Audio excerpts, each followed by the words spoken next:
تہمت لگ سکتی ہے، الزام عائد ہو سکتا ہے، لہذا حضور فرماتے اتقوا مقام التہمہ، مقام تہمت سے بچو، لہذا تہمت اور الزام آئے اس سے بہتر کہ گواہوں کے گواہی سے فیصلہ کرے، اپنے علم کے مطابق فیصلہ نہ کرے۔ وقد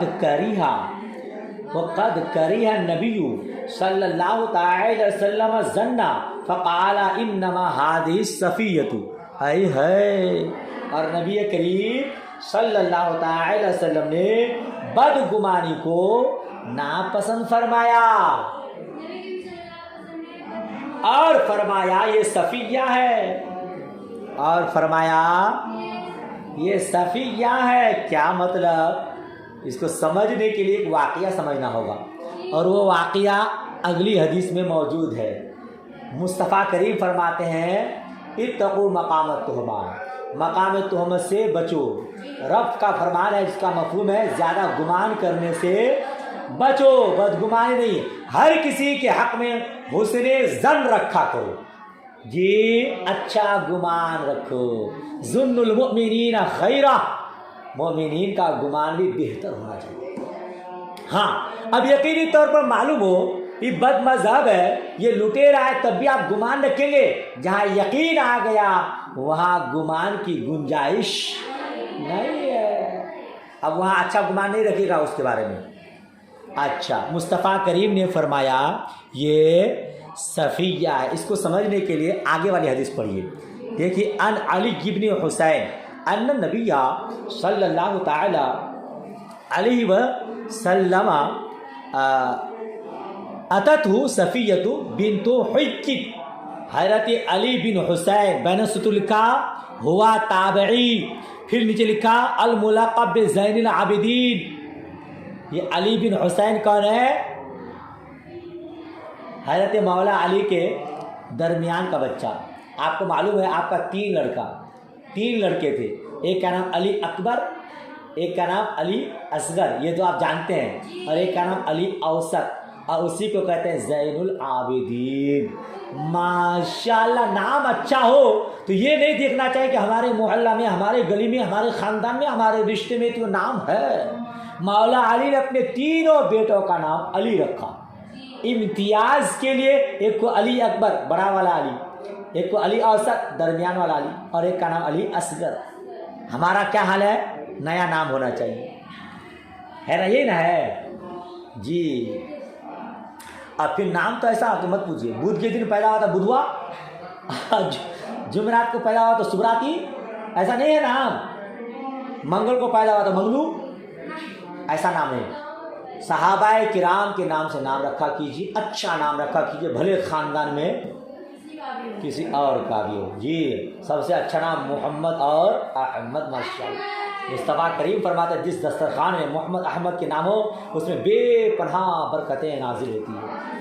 ہاں، اور پھر مصطفیٰ کریم فرماتے ہیں جس نے اپنا نام، بچے کا نام محمد رکھا، جس کا نام محمد ہوگا اس پر دوزخ کی آگ حرام ہے جی، دوزخ کی آگ حرام ہے۔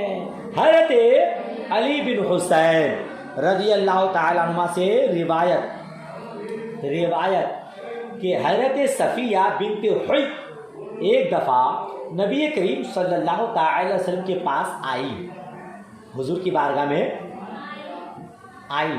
جب واپس لوٹنے لگی فلما رجعت انطلق معها فمر به رجلان من الانصار، جب لوٹنے لگی تو آپ ان کے ساتھ چلے، یعنی حضور بھی ان کے ساتھ چلے۔ ان کے پاس سے انصار کے دو شخص گزرے، ان کے پاس سے انصار کے دو انصاری آدمی گزرے۔ فدعاہما، حضور نے دونوں کو بلایا، حضور نے دونوں کو، فقال انما ہی صفیۃ، حضور نے فرمایا یہ صفیہ ہے۔ حضور نے فرمایا قالا سبحان اللہ، تو ان دونوں نے کہا سبحان اللہ۔ مقام تعجب میں سبحان اللہ بولا جاتا ہے نا، دونوں کو تعجب ہوا کیوں تعجب ہوا؟ دونوں وسوسے میں، غلط وسوسے میں، غلط خیالات میں ڈوب گئے تھے.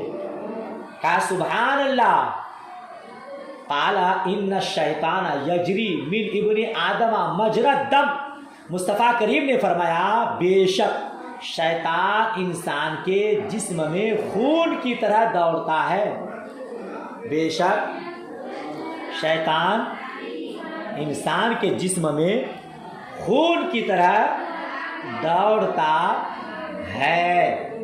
رواہ شعیب و ابن مسافر و ابن ابی عتیق و اسحاق ابن یحییٰ. اس کو حضرت شعیب نے، ابن مسافر ابن ابو عتیق نے، اسحاق بن یحییٰ نے، زہری علی بن حسین، حضرت صفیہ نے نبی کریم صلی اللہ علیہ وسلم سے روایت کیا ہے. ان لوگوں نے بھی اس کو روایت کیا. کیا مطلب؟ حضرت صفیہ کے ساتھ مصطفیٰ کریم چلے، دو انصاری آدمی اس سے گزرے تو ان کے دلوں میں غلط خیالات آ گئے. حضور کس عورت کے ساتھ چل رہے ہیں؟ حضور نے دیکھا کہ یہ لوگ غلط خیالات میں ڈوب گئے. ان لوگوں کو بلایا اور الزام اور تہمت کے اندیشے اور اس کے بچنے کے لیے ان لوگوں کو کہا کہ غلط خیالات میں مت ڈوبو، یہ حضرت صفیہ ہے، میری زوجہ محترمہ ہے جی. تو حضور نے ان لوگوں کو گمان سے بچایا. وہ لوگوں کا سبحان اللہ تعجب ہوا. ہم لوگ تو دل میں کچھ اور سوچ رہے تھے، مگر یہ ام المومنین حضرت صفیہ رضی اللہ تعالیٰ عنہ ہیں. سبحان اللہ سبحان اللہ. حضور نے دونوں کو بلایا اور ان لوگوں کو وسوسے سے بچایا. حضور نے کہا کہ تم بھی ایک انسان ہو اور شیطان انسان کے جسم میں خون کی طرح دوڑتا رہتا ہے، تمہیں بھی شیطان نے وسوسے میں ڈالا، لہذا اس سے بلا کر کے حضور نے صفایا فرما دیا. پورے باب پورے ہو گئے. مطلب یہی ہے کہ قاضی اپنے علم کے مطابق فیصلہ نہیں کر سکتا، گواہوں کی گواہی سے فیصلہ کر سکتا ہے جبکہ شرعی گواہ ہو. ٹائم ابھی بھی باقی ہے. ایک چھوٹا سا باب آگے، اس کو بھی پڑھ لیجیے. باب امر الوالی اذا وجہ امیرین الی موضع ان یتطاوعا ولا یتعاصیا. ترجمہ دیکھے گا. والی نے دو آدمیوں کو ایک جگہ کا امیر بنایا تو انہیں ایک دوسرے کی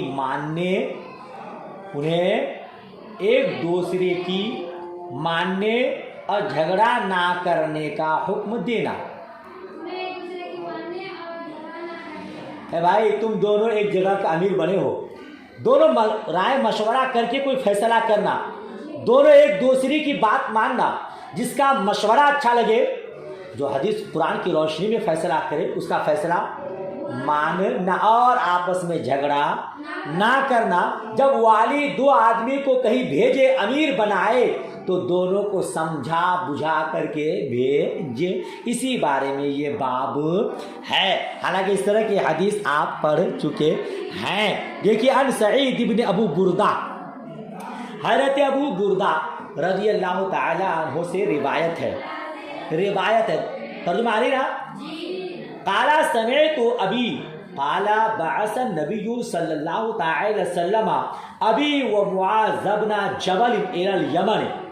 کہتے ہیں کہ میں نے اپنے والد ماجد سے سنا، ابو بردہ کہتے ہیں میں نے اپنے والد ماجد سے سنا کہ نبی کریم صلی اللہ تعالی وسلم نے میرے والد ماجد، حضرت ابو بردہ فرماتے ہیں حضور نے میرے والد ماجد حضرت ابو موسیٰ اشعری، کون ہے ان کے والد ماجد، اور حضرت معاذ بن جبل کو یمن کی طرف بھیجا. یمن کی طرف یعنی یمن کا حاکم بنایا، امیر بنایا، بھیجا. قال کیا کہتے ہیں بھیجا. فقال تو حضور نے ارشاد فرمایا یسرا ولا تعسرا،